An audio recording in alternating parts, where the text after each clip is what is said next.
All right, Democrats have reached, I think, the obvious conclusion that their only path, sure path to victory, is the burn it all down approach of the neo-Bolsheviks on the streets.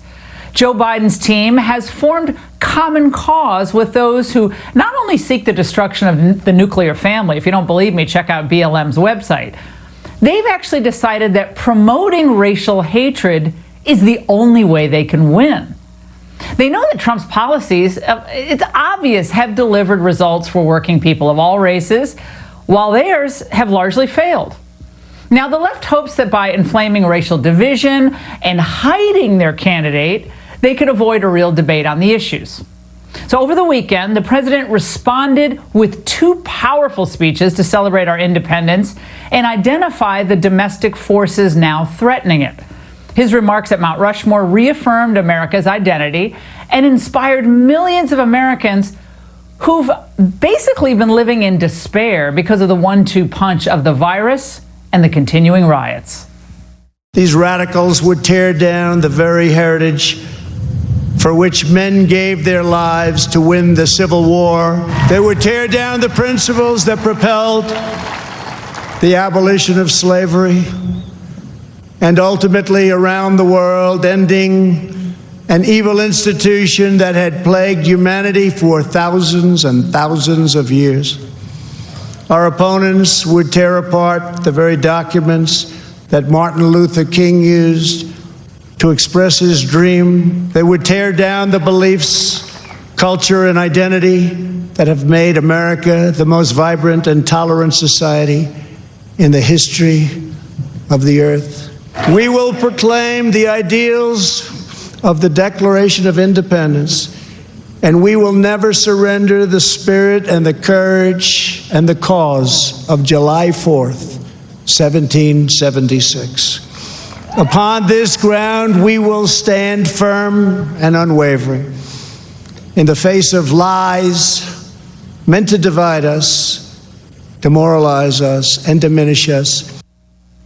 Now, you can always tell how effective one of the president's speeches is by how frenzied the reaction from liberals.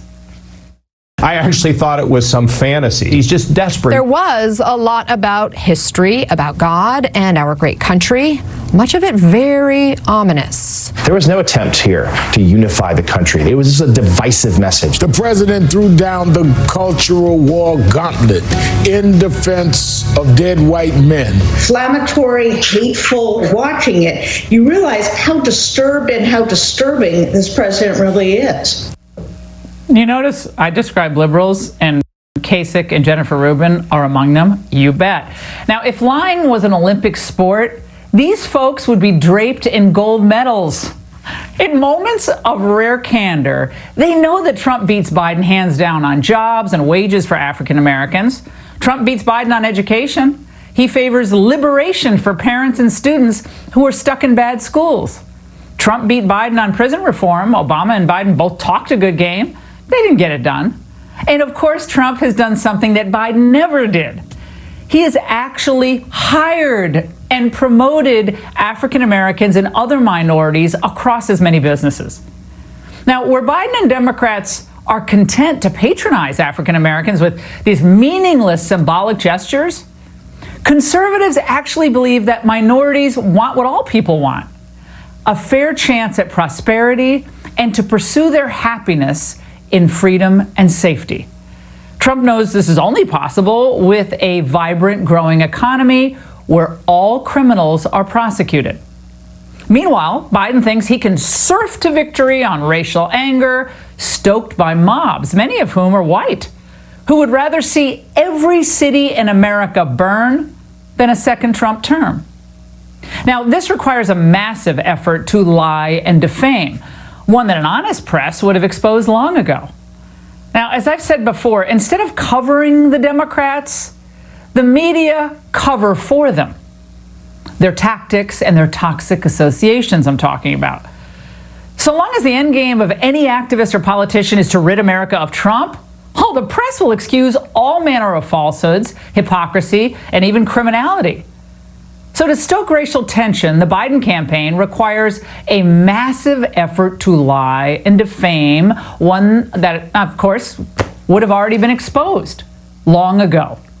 Now, when you think back, when you think about how this whole thing went down, how did it go down? It went down after this long shutdown. People had a lot of time on their hands. Again, if we continue to allow these lies and this ongoing slander and defamation to continue, well, what happens? People will continue to lose faith in the system of laws and even in equal protection. You know, looters got a bad name during the, George Floyd protests, but thank goodness for the looters, man.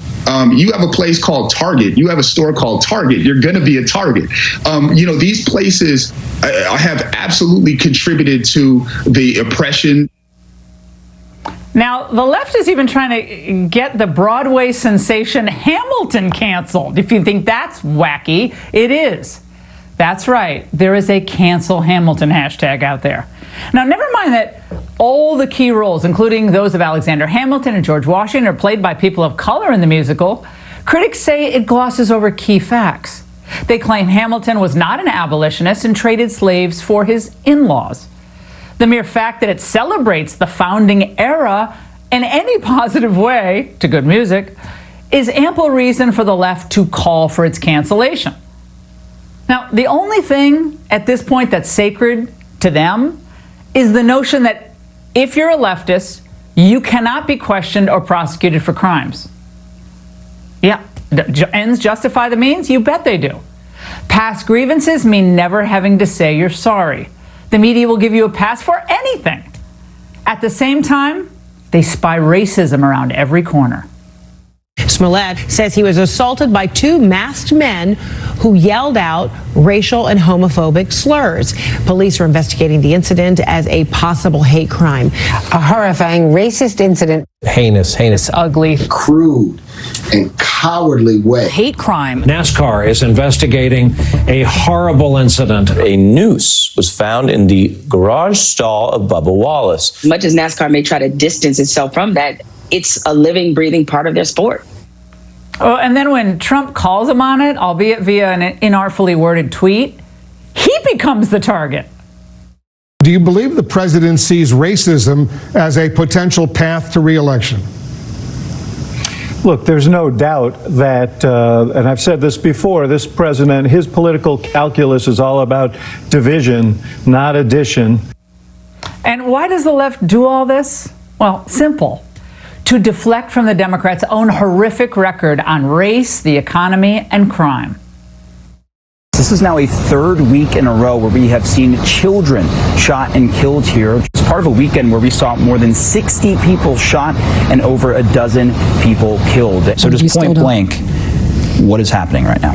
The ecosystem of public safety that isn't just law enforcement, but is local, community-based. They too have really been hit hard by COVID and are now just kind of coming back online and getting their footing. No, what? Did you just hear that? Chicago's seen a tragic level of violence since the Black Lives Matter marches started. And it's claiming African American lives and costing the black community dearly. The bad guys here aren't the folks going to Mount Rushmore. They're criminals murdering children on the streets of our nation's third largest city. 80 people were shot and 17 killed in Chicago last weekend alone, and at least 13 of those were African American. And it gets even more tragic. Including among the dead is a 7-year-old, Natalia Wallace. She was shot in the head. She was visiting her grandmother for the 4th of July. And sadly, she wasn't the only child killed. In Southeast D.C., 11-year-old Devon McNeil, shot and killed at a 4th of July cookout with his family. Armed thugs in Atlanta murdered 8-year-old Secoria Turner near the Wendy's where Rayshard Brooks died at the hands of police. Now, this is senseless and awful killing, and it's obviously left her parents heartbroken, shattered, and asking why. They say Black Lives Matter. You killed your own. Killed your own this time. Just because of barrier. They killed my baby because she crossed the barrier. And man, you time you kill a child, she ain't do nothing to nobody. Now, every single one of these cities is run by Democrats. And rather than addressing violent crime, drugs, and fatherlessness plaguing so many communities, they just make excuses. They throw out phrases like systemic racism, unconscious bias, or white privilege, and minimizing the importance of personal responsibility, love of one's neighbor, and the value of every human life.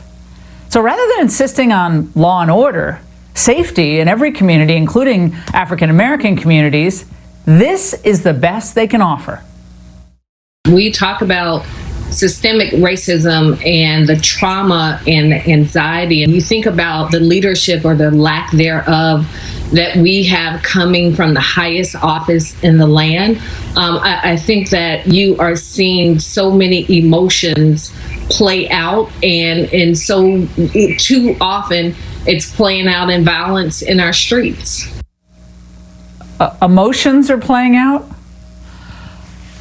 I think some folks are still trying to pretend that all of this mayhem will stop if we just let the Democrats have the White House. Well, we have the Democrats in power in Atlanta, in Chicago, in New York, in Baltimore, and beyond and beyond. What's happened? So this thinking is foolish and naive. The Democrats have shown they're utterly unwilling to restrain the hard left from seizing property and committing violence. And as for the culture wars, why would the radicals stop when they think they're winning? So ignore the folks who say that it just gets better when we let the Democrats have more power. The only way this situation gets better is for Democrats to lose, and lose so often that they're forced to apologize for their relentless slandering of our nation's history, and by extension, the majority of our citizens who still unapologetically love this country and still believe that it's worth celebrating. And that's the angle. Joining me now is Craig Shirley, presidential historian, and Ronald Reagan, biographer. And Craig, look, people like to say this feels like the 1960s, 1968. But what are we seeing here? You heard those sound bites I just played from those ineffective mayors. What are we seeing from the left here that's different this time?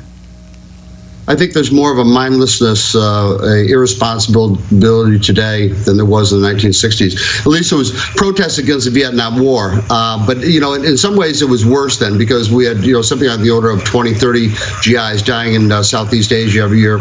Parts of America were actually, like, for instance, Lake Erie were catching on fire. Pollution was out of control. Corporate pollution was out of control. So in some ways, the country was worse off. Economic deprivation was far worse in 1968 than it is today. On the other hand, too, is that there was a good reason to oppose on the part of many people the war in Vietnam. Some people did it peacefully, other people didn't do it peacefully. But there seems to be today kind of a recklessness, and that with the acquiescence of much of the establishment, of much of law enforcement, and much of Republican leaders who aren't even standing up. You know, I listened to Trump's speech on Saturday, and I said to myself, I said, thank God, finally somebody is articulating American exceptionalism, American standards, because we're not getting it from any other elected Republican official. Yeah, Craig, are you as surprised, or maybe we're not even surprised, you and I have been around Washington for so many years, that there are so many feckless Republicans and ineffective think tanks? If I hear the phrase think tanks one more time, they love to quote the founders in their big fat dinners they sponsor to raise money for themselves. But when push comes to shove, where are they in defending the founders? Where are they? They're nowhere to be seen. The ivory tower is for a reason. That they don't get their hands dirty. They don't get out and they don't stuff envelopes. They don't work the phones. They don't run for office. They're all about offering suggestions and bromides and pearls of wisdom, things like that. But when push comes to shove, they're nowhere to be found. I've been in many political fights over my years. You know, I worked on many campaigns, and these people, you know, profess to be movement conservatives and fighters for the right and things like that. I've never seen any of them on a political campaign or even in a political movement or a fight with Congress. Craig, I want to get your reaction to a quote-unquote fact check from USA Today with this headline. Democratic Party did not found the KKK did not start the Civil War. However, the article goes on to admit this. Historians agree that although factions of the Democratic Party did majorly contribute to the Civil War's start and the KKK's founding, it's inaccurate to say the party is responsible for either. Craig, I know you're champing at the bit to get at this one. Nathan Bedford Forrest was a Civil War general. The Library of Congress says he was a Democrat. He was the founder of the KKK. The KKK was, for all intents and purposes, the shock troops, the terrorist arm of the Democratic Party in the post-Civil War era, right up into the 1920s, right up to the 1950s, even into the 60s. They were the Antifa of their era. The Democratic Party started the Civil War because the Republican Abraham Lincoln was elected in 1860, and in 1861, Fort Sumter was fired on by Southern Democrats. The fort held by Union troops, and that was what kicked off the Civil War. Was the attack by Southern Democrats on Northern troops in Fort Sumter in Charleston Harbor in South Carolina.